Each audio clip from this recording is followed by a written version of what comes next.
అందరికీ నమస్కారం అండి. Happy morning to all. ఈరోజు నా హై స్కూల్ ఎలా జరిగిందో తెలుసుకుందాము. అయితే మా అప్పుడే 10th క్లాస్ స్టార్ట్ అయింది, మాకంటే 2 years ముందు. సో అప్పుడు మేము ఒక క్లాస్ లాగా ఉండేవాళ్ళం, అందరం ఆ 3 బ్యాచెస్ వాళ్ళము హై స్కూల్ లోపల. మాకు టీచర్స్ ఎలా ఉండేలంటే అప్పుడే పెట్టడం వలన అన్ని సబ్జెక్టులకు టీచర్లు లేరు. అన్ని సబ్జెక్టులు అక్కడ ఉన్న టీచర్లు వాళ్ళ టైం ఖాళీ పీరియడ్లో వచ్చి చెప్పేవాళ్ళు, అందరినీ మిక్స్ చేసి అందరి పిల్లల్ని. సో అందరము ఒకే దగ్గర ఉండి ఇది మాది అన్నట్టుగా ఉండకపోయేది. ఇది హై స్కూల్ లోపల. అయితే టీచర్లతోని నాకు ఎలా రిలేషన్ ఉండేదంటే, నేను చాలా ఏకసంతాగ్రహి. ఒక్కసారి చెప్పగానే ఇలా పట్టేసేదాన్ని. ఎందుకంటే పెద్ద బాల శిక్ష చదవడం వలన నాకు చాలా బేసిక్స్ వచ్చేసాయి అన్నట్టు. ఒక స్టోరీ లాగా లెసన్ అర్థం చేసుకునేదాన్ని, నా ఓన్గా అనలైజ్ చేసుకునేదాన్ని. మళ్ళీ మా టీచర్లు కూడా లెసన్ చెప్పాక ఒక 1 day 2 day టైం ఇచ్చేసి క్వశ్చన్ ఆన్సర్స్ ఇచ్చేసి, అది వాళ్ళు టిక్కులు పెట్టేవాళ్ళు కాదు, మీ ఓన్గా రాసుకరండి అని చెప్పేవాళ్ళు. సో అప్పుడే నాకు ఇలా రాయడము, నా ఓన్ క్రియేటివిటీ స్టార్ట్ అయింది.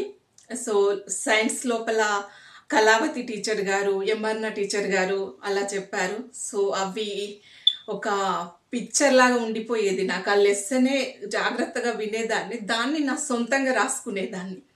ఇకపోతే సోషల్ సావిత్రి టీచర్ గారు, రాంబ్రహ్మం సార్ గారు, వీళ్ళు ఏనాడు బుక్ను చూసి ఎప్పుడు చెప్పలేదు. వాళ్ళు ఆ బుక్లో ఉన్న లెసన్స్ని ఇప్పుడున్న సమాజం రెండింటికి కంపారిజన్ చేసి మా లోపల క్రియేటివిటీని పెరిగే విధంగా చెప్పేవాళ్ళు. సో నేను చాలా లెసన్స్ని అలాగే విన్నాను, స్టోరీస్ లాగానే విన్నాను. తర్వాత హిందీ అంటే నాకు కృష్ణమూర్తి సారు, హిందీలో హయ్యెస్ట్ మార్క్స్ వచ్చాయి నాకు. సార్ కృష్ణమూర్తి సార్ గారు చాలా చక్కగా చెప్పేవారు. హిందీ నాకు ఎందుకు వచ్చేదంటే, అప్పుడే దూరదర్శన్ వచ్చింది. దూరదర్శన్ లోపల సీరియల్స్ నేను ఎక్కువగా శాంతి ఉన్ను స్వాభిమాన్ 2 సీరియళ్ళు నన్ను చాలా ప్రభావితం చేశాయి. ఆ సీరియల్ చూసేదాన్ని, హిందీ వచ్చేది. తర్వాత మా నాన్న దగ్గరికి పేషెంట్లు ఎక్కువగా ముస్లిం వాళ్ళు, కాశీ పని, ఒడ్డరి పని చేసే వాళ్ళు వచ్చేవాళ్ళు. వాళ్ళు వేరే ప్రాంతం నుండి వచ్చి బ్రతికే వాళ్ళు. వాళ్ళకి హిందీలోనే మాట్లాడతారు, తెలుగు రాదు. సో మా నాన్న వాళ్ళతో మాట్లాడుతూ ఉంటే నేను ఇంట్లోనే ఉండేదాన్ని పక్క రూమ్లో. నేను అబ్జర్వ్ చేసేదాన్ని, ఏ పదం ఎట్లా అంటాడు, వాళ్ళు ఏం అడుగుతున్నారని. సో నాకు హిందీ ఈజీగా వచ్చేది. హిందీలో నెంబర్ 1 నేనే. మ్యాథ్స్ అక్కడ లోకల్ సారు చంద్రమౌళి సార్ అని, తర్వాత రాధాకిషన్ సార్, వీళ్ళు వచ్చారు. వీళ్ళు చెప్పే లెసన్ అధ్యాయం కంటే ముందే మా అన్నయ్య నాకు చెప్పేవాడు ఇంట్లో. సో నేను మ్యాథ్స్లో నెంబర్ 1.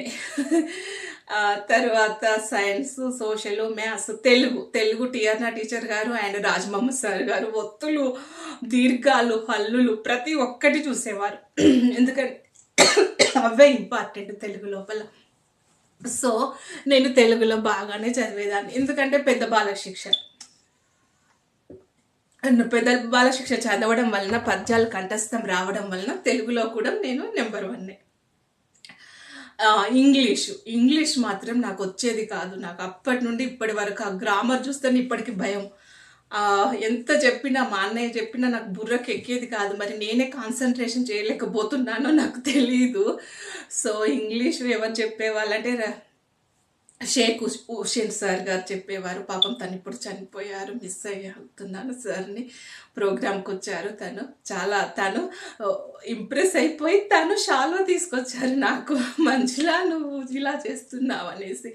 సార్ చాలా చక్కగా, సార్ కూడా ఒక సినిమాను స్టార్టింగ్ పాయింట్ లాగా చెప్పేసి స్టోరీని చెప్పేవాడు. చెప్పి ఎక్కడికో తీసుకెళ్ళేవాడు స్టోరీని.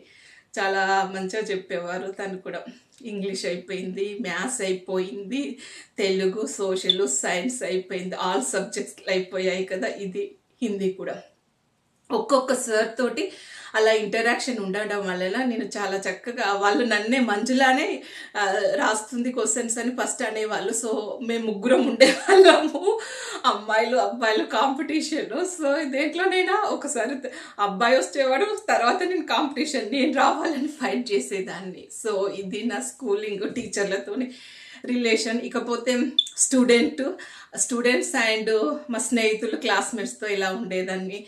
ప్రతిరోజు నాతోటి క్లాస్లో 100 మెంబర్స్ అబ్బాయిలు ఉండేవాళ్ళు, 10 మెంబర్స్ మేము అమ్మాయిలం. ప్రతిరోజు ఏదో ఒక పీరియడ్లో నాతోని చెంపదెబ్బ తిన్న వాళ్ళే. పాపం 94 బ్యాచ్ వాళ్ళు తెలిసి ఉంటుంది అందరికీ. నేను ప్రతి దాంట్లో చెప్పేదాన్ని ఆన్సర్. ఒక పీరియడ్ కాకపోయినా ఇంకో పీరియడ్లో వాళ్ళు అబ్బాయిలు అమ్మాయిలు అందరూ నాతో చెంపదెబ్బ తిన్న వాళ్ళే. ఇకపోతే లీడర్గా కూడా నేను పనిచేశాను. అబ్బాయిలను అమ్మాయిలను కంట్రోల్ చేశాను. సో నేను లీడర్షిప్ క్వాలిటీస్ నాకు అప్పుడే వచ్చాయి. ఉపన్యాస పోటీలలో నెంబర్ 1 నేనే. క్విజ్లో, ఆటలలో, పాటలలో ఏ ప్రోగ్రామ్ ఉంటే అన్నింటిలో నేనే ఫస్ట్గా ఉండేదాన్ని.